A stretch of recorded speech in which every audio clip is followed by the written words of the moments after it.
Welcome to this lesson. So now that I've given you a brief overview of the MiniMax algorithm, let's look at the technicalities of it. So here are the certain things that you need to know before we go into explaining the MiniMax algorithm with an example. So first of all, the MiniMax algorithm is used by the AI player or the computer to determine which move it should make next. It isn't used by the human player at all at any point of the game. Okay, so therefore the results of running the MiniMax algorithm will always be in favor of the AI and no one else. That is, it will indicate the best possible move which will move the game to a final state where either the AI won or the game is a draw. So it will always be in favor of the AI. Next, the AI while running the MiniMax algorithm is called the maximizing player. This is because it wants the maximum possible result for itself. Okay, ideally this is the AI's win state. The human player, on the other hand, is called the minimizing player because it wants the AI to lose, so it will want the minimum possible result. So it's the minimizing player. And then finally, the state of a game at any time before running the MiniMax algorithm can be depicted in terms of a tree.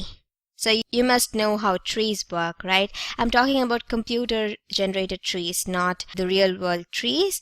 So we'll be generating trees where the root of the tree is the current state of the game and it's the AI's turn next, because that's when the MiniMax algorithm is needed. So if you don't know how a tree is depicted in the computer world, I'll show you in just a minute, so don't worry about that. So that's it for the technicalities of how the MiniMax algorithm works. And now let's look into the depiction. So everything I depicted is explained in the MiniMax tree in this particular diagram. So this is how a tree looks. So this is how we draw trees. It kind of looks like a tree. It's not an actual tree, of course, but it looks. So these are the nodes, these are the connection between the nodes. So this is the parent node, this is a child node, and these are the leaf nodes because they don't have any other node after that.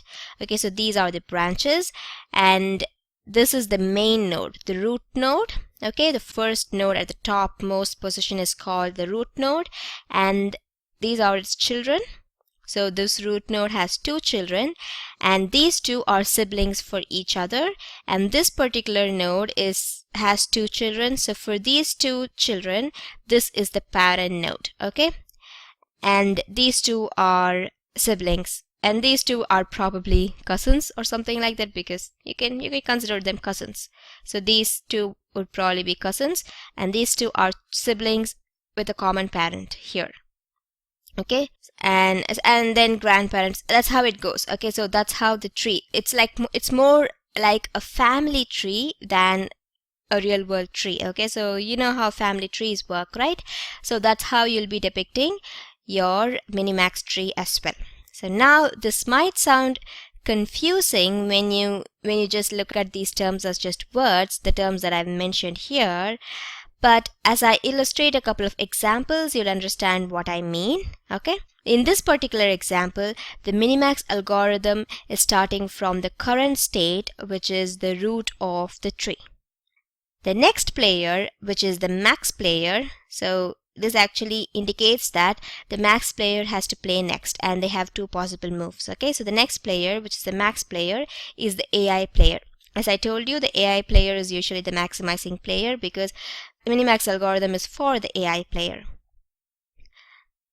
The maximizing player has two possible moves. So this is one move and this is one move. So these are the two possible moves that the maximizing player has.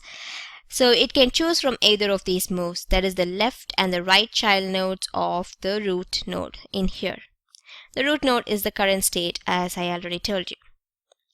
So then the next turn of that minimizing player, so the minimizing player in our case would be the human player. So the next turn of the minimizing player, and depending on which node the maximizing player chooses, it will also have two nodes to choose from. If the maximizing player chose this particular node, that is this particular playing option, then the minimizing player has these two options to choose from next. If the maximizing player chose this option, it will have these two options to choose from next.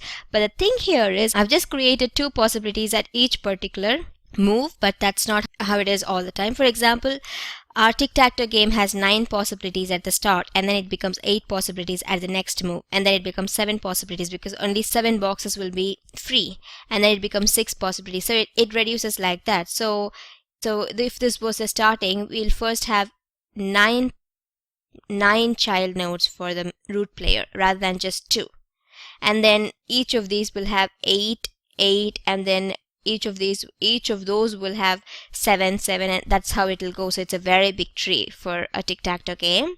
So this is just a simple depiction, assuming that every particular move only has 2 possibilities. Okay, so this is how it'll go, and so until the player who plays the last turn, which is the maximizing player in this case, has to choose the final state. So wherever we land, it'll choose final state from either of those 2 possibilities. Okay, so there are 8 different final states, but depending on which nodes the maximizing player or the minimizing player choose in the previous turns.